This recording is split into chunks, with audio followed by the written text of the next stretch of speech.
Coucou, bonjour mes amis, bonjour mes chers abonnés, j'espère que vous allez bien. Moi je vais super bien et je suis très heureuse de vous retrouver. Vous m'avez tellement manqué, j'espère que moi aussi, que je vous ai manqué. En fait, j'étais prise par le boulot, par le foyer, par plein de petites choses que je ne vais pas énumérer ici.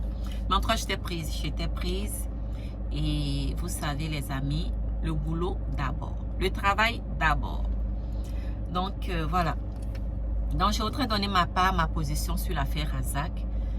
Et je voudrais dire à Maman Razak, il faut faire blé-blé. Il faut faire blé-blé. Maman Razak, tu n'es pas en position de force. Tu n'es pas en position de force. C'est pas ton fils qui a besoin de toi.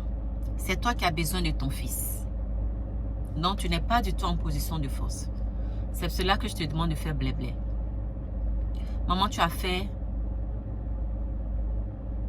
dit beaucoup de méchanceté sur Internet. Tu as dénigré ton fils. Tu as livré ton fils à la vindicte populaire. Vraiment, maman, tu as fait fort. Tu as fait fort. Je te demande tout simplement de demander pardon à ton fils Razak. Demande-lui pardon. Pardon parce que tu allais le frapper devant sa femme et ses enfants, chez lui à la maison. Pardon parce que tu as lancé des paroles de malédiction sur ses enfants, qui sont le sang de ton sang. De lui demander pardon parce que tu as tellement insisté pour que ton fils se sépare de Aïcha. Demande-lui pardon pour ça. Maman, sur ces 3 éléments, tu n'as pas raison. Juste pour ces 3 éléments, tu n'as pas raison. Tu n'as pas raison. Donc, il faut revoir ta copie. Parce que si tu restes sur ta position défensive, si tu restes sur ta position de forcing, si tu ne veux rien comprendre, tu vas perdre ton fils. Et tu n'es pas en position de force. Il faut négocier. Il faut faire blé-blé. Il faut négocier, maman. On négocie. On négocie à nos enfants. Moi-même, je négocie à ma fille. Ma fille est mineure. Elle ne travaille pas. Mais je négocie avec elle. Voilà. C'est vrai, elle a ses limites. Elle a des interdits. Mais je négocie avec ma fille. À plus forte raison, quelqu'un qui a tout. Qui a tout. Il a réussi. Voilà. À plus forte quelqu'un qui est nanti. Donc, il faut négocier parce que tu n'es pas en position de force. C'est pas ton fils qui a besoin de toi, c'est toi qui as besoin de ton fils. Donc, il faut faire blé-blé. Toutes les paroles de méchanceté que tu as dites sur les réseaux sociaux, il faut retirer toutes ces paroles. Appelle ton fils, demande-lui sincèrement pardon. Vraiment sincèrement pardon. Il faut regretter tout ce que tu as fait. Sans doute qu'on t'a induit en erreur, je ne sais pas. Mais venir dénigrer ton fils sur les réseaux sociaux, ça ne se fait pas. Ça ne se fait pas, maman. Tu dois rester en arrière-plan et prier pour ton fils. Tu dois rester en arrière-plan et prier pour que le foyer de ton fils soit toujours au top des tops. Surtout qu'ils ont des enfants, même si tu vois que le couple bascule, même si tu vois que le couple tempête, toi tu restes en arrière et juste pour les enfants, prier pour que ce couple-là soit toujours fort. Mais au lieu de cela, tu pries, tu insistes pour qu'ils se séparent. Tu n'as pas pensé aux enfants. Et nous ne sommes pas d'accord avec ceux qui ne pensent pas aux enfants. Non. Tu penses juste à ton propre plaisir. Tu penses juste à tes choix, tes principes et autres. Mais maman, il faut que tu saches que dès qu'on grandit, dès qu'on est majeur, dès qu'on est autonome, notre vie là, ça ne vous appartient plus. Notre vie ne vous appartient plus. On fait de notre vie ce qu'on veut. Voilà. Donc, vous devez respecter nos choix. Si Razak a choisi Aïcha, tu dois l'accepter. Mais tu dois rester en arrière-plan. Donc, maman, moi, je veux juste que tu te réconcilies avec ton fils. Mais si tu gardes ta même position, tu vas perdre ton fils. Donc, fais blé-blé. Revois ta copie. Remets-toi en cause. Si ton fils est éloigné de toi, pose-toi les bonnes questions. Remets-toi en cause. Demande-lui sincèrement pardon. Et oui, on peut demander pardon à son enfant. Hein. On peut demander pardon à son enfant. On n'est pas parfait. On fait des erreurs. On peut blesser nos enfants. On peut les frustrer. Donc, faut demander pardon à ton enfant. Et surtout, pour tout ce qu'il a fait pour toi jusqu'à ce jour, il a acheté une voiture pour toi. Il a construit une maison. Même si la maison est inachevée. Mais on ne construit pas une maison avec 1 million. Hein. On ne construit pas une maison avec 1 million. Une voiture, ça ne s'achète pas avec 1 million. Donc, ton fils a fait beaucoup. Il a fait déjà beaucoup. Même si la maison est inachevée, il a acheté des congélateurs et tout ça. Donc, il a fait beaucoup. Tu dois être quand même... tu dois être reconnaissante pour déjà ce qu'il a fait. Et ce n'est pas le seul enfant. Tu as plusieurs. Que les autres participent. Hein. Razak, où il est arrivé, ce n'est pas l'eau 5 enfants que tu as vendu qui ont fait qu'il est arrivé là. Non, maman, ça ne peut rien faire. Parce que l'éducation d'un enfant, ça peut construire une maison. L'éducation d'un enfant peut construire une maison. L'océan ne peut pas éduquer un enfant. Donc, c'est lui-même dans son grouillement, il a grouillé.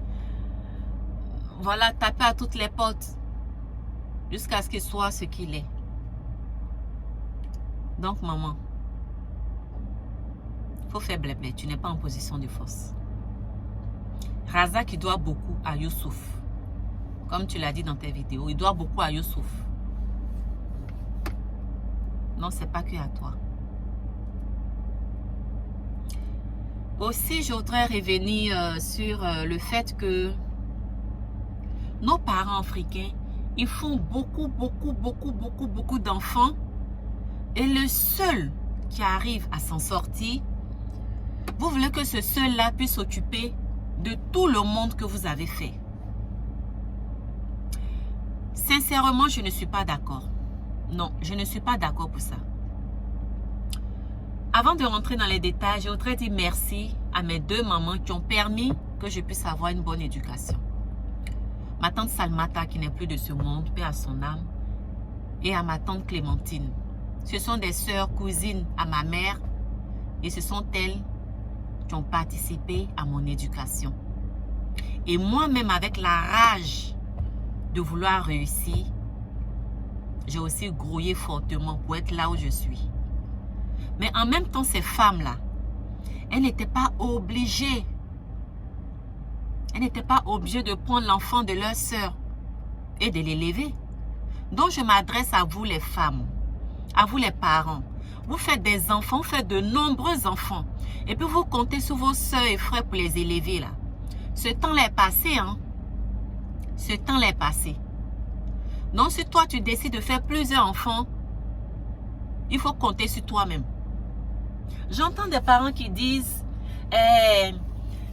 celui-là, mon enfant là, celui-là, c'est mon café cacao, celui-là, c'est mon nanacade, celui-là, c'est mon or, celui-là, c'est mon diamant.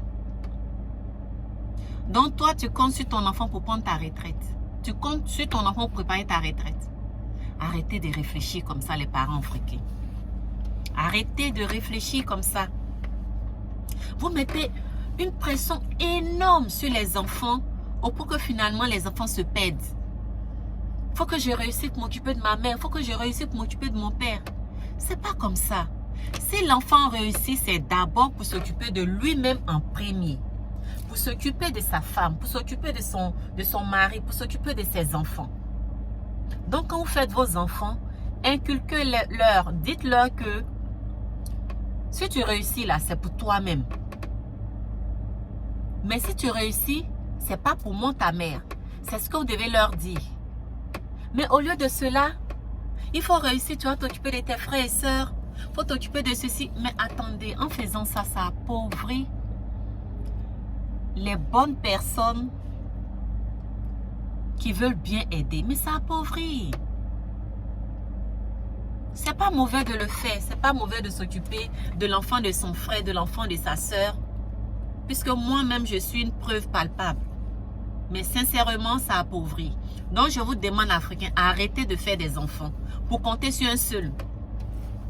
Arrêtez de faire des enfants. Limitez vos enfants à juste 2. Vous faites trop d'enfants et c'est ça qui appauvrit. Vous faites trop d'enfants, je dis. Il y a le planning familial. Il y a espacement de grossesse. Il y a des méthodes de contraception. Tout ça là pour éviter de faire des enfants.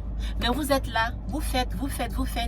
Et le seul enfant qui a réussi, vous allez mettre tout le poids de tout le monde sur lui. Changer de mentalité, moi je ne suis pas d'accord pour ça. Je ne suis pas d'accord pour ça. Je peux aider mon frère, je peux aider ma soeur. Que si j'ai envie, mais ce n'est pas une obligation.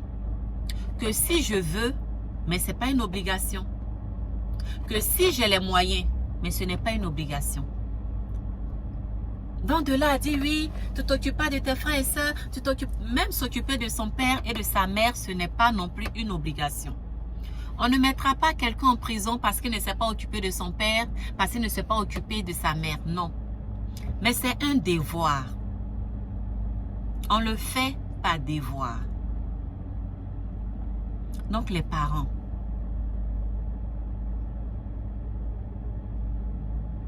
laissez vos enfants. En tout cas, c'est certains parents, laissez vos enfants en paix et respectez leur choix. Restez en arrière-plan. Oui, restez en arrière-plan et priez pour eux. C'est tout.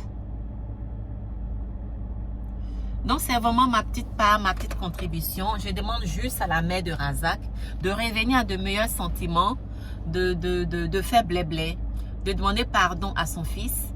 Maman, tu n'es pas sur la bonne... c'est pas la bonne posture. C'est pas du tout la bonne posture à adopter. C'est pas du tout la bonne posture. Reviens sur ta position. Demande pardon à ton fils et il va revenir. Toutes tes paroles de méchanceté, de malédiction, il faut les retirer. Et demande-lui pardon. C'est tout ce que moi je peux te dire. Demande-lui pardon. Vraiment, tu as fait fort. Tu as fait fort. Et les frères qui se sont emmêlés, les frères qui ont dit n'importe quoi, vous pensez qu'à votre âge, c'est Razak qui va s'occuper de vous? Mais attendez, grouillez. Vous-même la grouillez. C'est pas Razak qui a demandé à ce que... non, il faut grouiller. Hein. Quand un parent décide de faire ses enfants-là, tu fais tes calculs en fonction de tes enfants. Tu as fait 10 enfants, tu t'occupes de tes 10 enfants.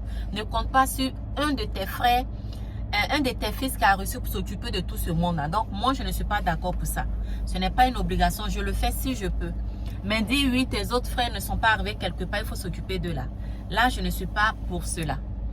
Donc, vous aussi, grouillez, ne comptez pas sur votre frère Razak. En tant que frère, ce qu'il peut faire, il va le faire. Mais ce n'est pas une obligation. Donc, au lieu de le dénigrer, il a construit une maison, vous dormez là-dedans, il y a congélateur, il y a fauteuil que vous avez tout déchiré, il y a une voiture. Voiture, la prenez, ça vous fait taxi, ça va vous rapporter. Les congélateurs, là, continuez à vendre des gains, Nyamankou, Bissap, ça va vous rapporter. Donc, vraiment, maman de Razak, une mère n'agit pas comme ça. Une mère n'agit pas comme ça.